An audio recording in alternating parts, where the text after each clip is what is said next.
Hello, I'm Andy with Hornbeck Boats, and I'm going to show you how to put a back boat on a car.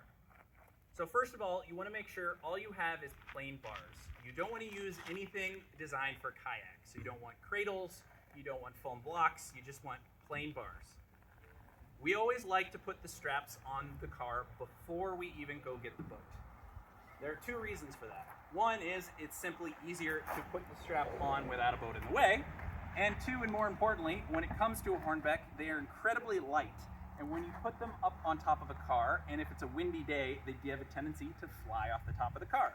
So if you wait until your strap is nice and ready, put the boat on, and then immediately strap it down, at least with one strap, versus accidentally going inside the car, getting distracted by talking to a friend, it's going to be a little bit safer.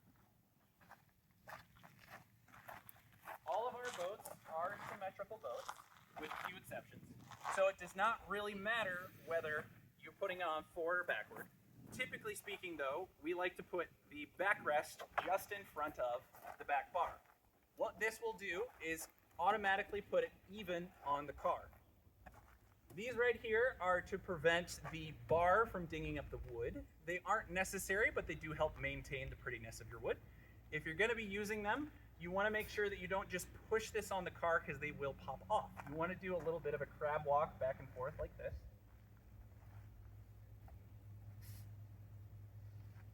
It does not matter where the boat is positioned, forward or side to side on the car. I typically like to put it closer toward the passenger side.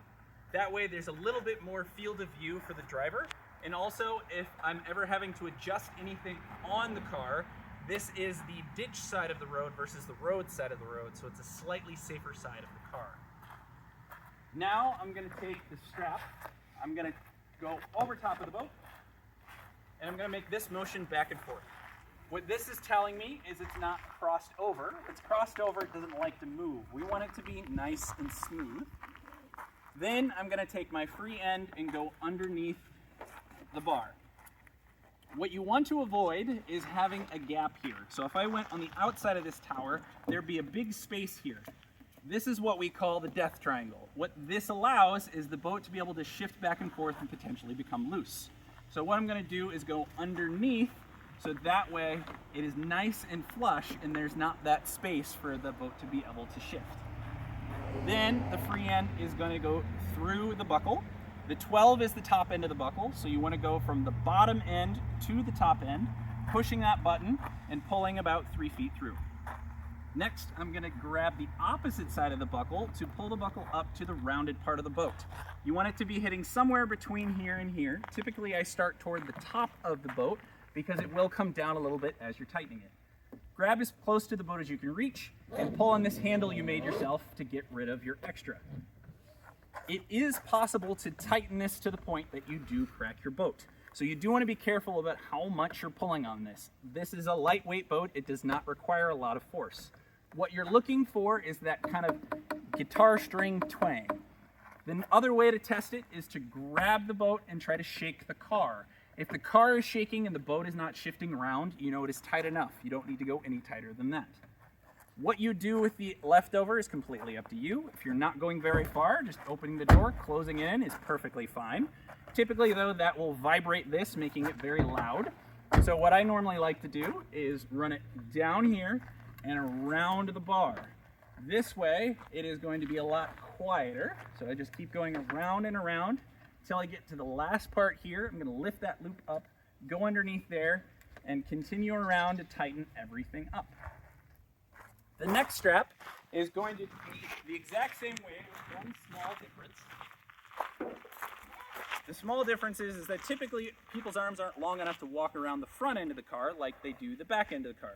So this needs to go over top of the car.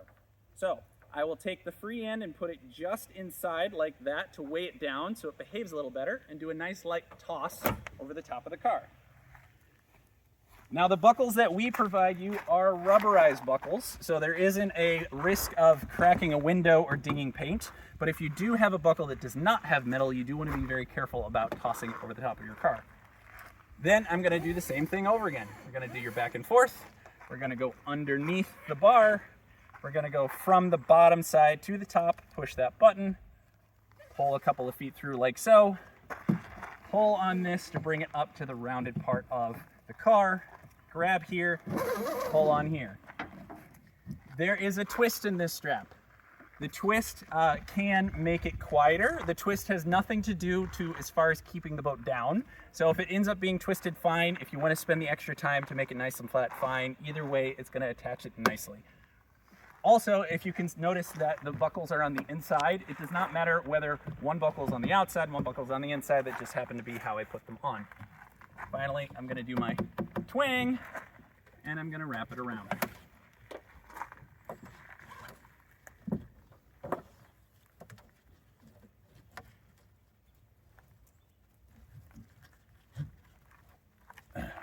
So we always recommend, no matter how far you're driving, that you put a bow line on your car. The bow line is like your insurance policy. It's to prevent something bad from happening to the boat, and also something bad from happening to somebody behind you because the boat comes off into traffic. When you get a new boat, you will be provided with these. These are known as hood loops. Hood loops give you an attachment point underneath the hood of your car, so you don't have to worry about attaching anything to the grill, which is typically plastic on a lot of cars these days, or reaching underneath the car to find some sort of metal. So, what the underneath of the hood looks like varies depending on the car, of course, but every single car is going to have these somewhere. These are spacers between the frame of the car and the hood of the car. What they do for us is they give us a thing that will prevent this from moving around. So look for those. Look for a spot just inside of those where something is still going to be sticking out of the car when the hood is closed. Make sure it closes nicely. Then I'm going to pull out and do a nice wiggle. You want to make sure the thing doesn't all of a sudden slide to the side on both of them, and you have your attachment points. The knots used for this are pretty simple, but if you do not like using knots, then they do make ratcheting straps that have a mechanical device, so you don't have to worry about knots at all. Over here, we're going to do simply something to attach it to this end. What you do does not matter. What I typically like to do is call 2 half hitches. So all I'm going to do is I'm going to cross it, creating this little loop here, go underneath and through the hole. I say always do a hole hitch or always do it twice. So cross and through the hole, and there you go. That is all you need to attach it to that end. This is then going to go through the loop on the end of the boat and back down. Somewhere between this loop and this loop, we're going to need another loop. So somewhere in here, I'm going to pull a little loop like that. I'm going to wrap it around my fingers, pull my fingers out, and tuck it through. That's an overhand loop is what that's called. That knot can stay tied there forever. You can just keep reusing it over and over again if you want to. I'm then going to go through this bottom loop, through the middle loop, and back down.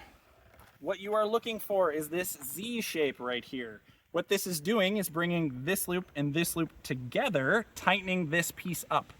So I'm going to pull on this till this is a nice kind of bass string twang now. Again, you don't want to over tighten this. Right where it comes through this, you're going to pinch with those fingers. That allows you to let go, allowing you to do what you did over here, known as the half hitch. So I'm going to go make my loop, going to go around through the hole, tighten it all the way up to where my fingers are. Once it's nice and snug, I can let go. And I say always do at least 2. And there you go. This whole thing is called a trucker's hitch. Now, whatever you do with the leftover is completely up to you. Typically what I will do is I'll wrap it through there to get rid of a whole bunch, and then do a couple more of those half hitches, round and through, to get rid of your extra. The last thing I like to do after everything is done is I will go toward the middle of the car, grab the center, and shake it back and forth. If the car is rocking back and forth, nothing is really shifting on the car, you know you have a nice solid tie down. I also like rechecking this if you're on a long trip and you take, say, like a gas break. With this setup, you can go anywhere you want and make sure that your Hornbeck will be safe when you arrive.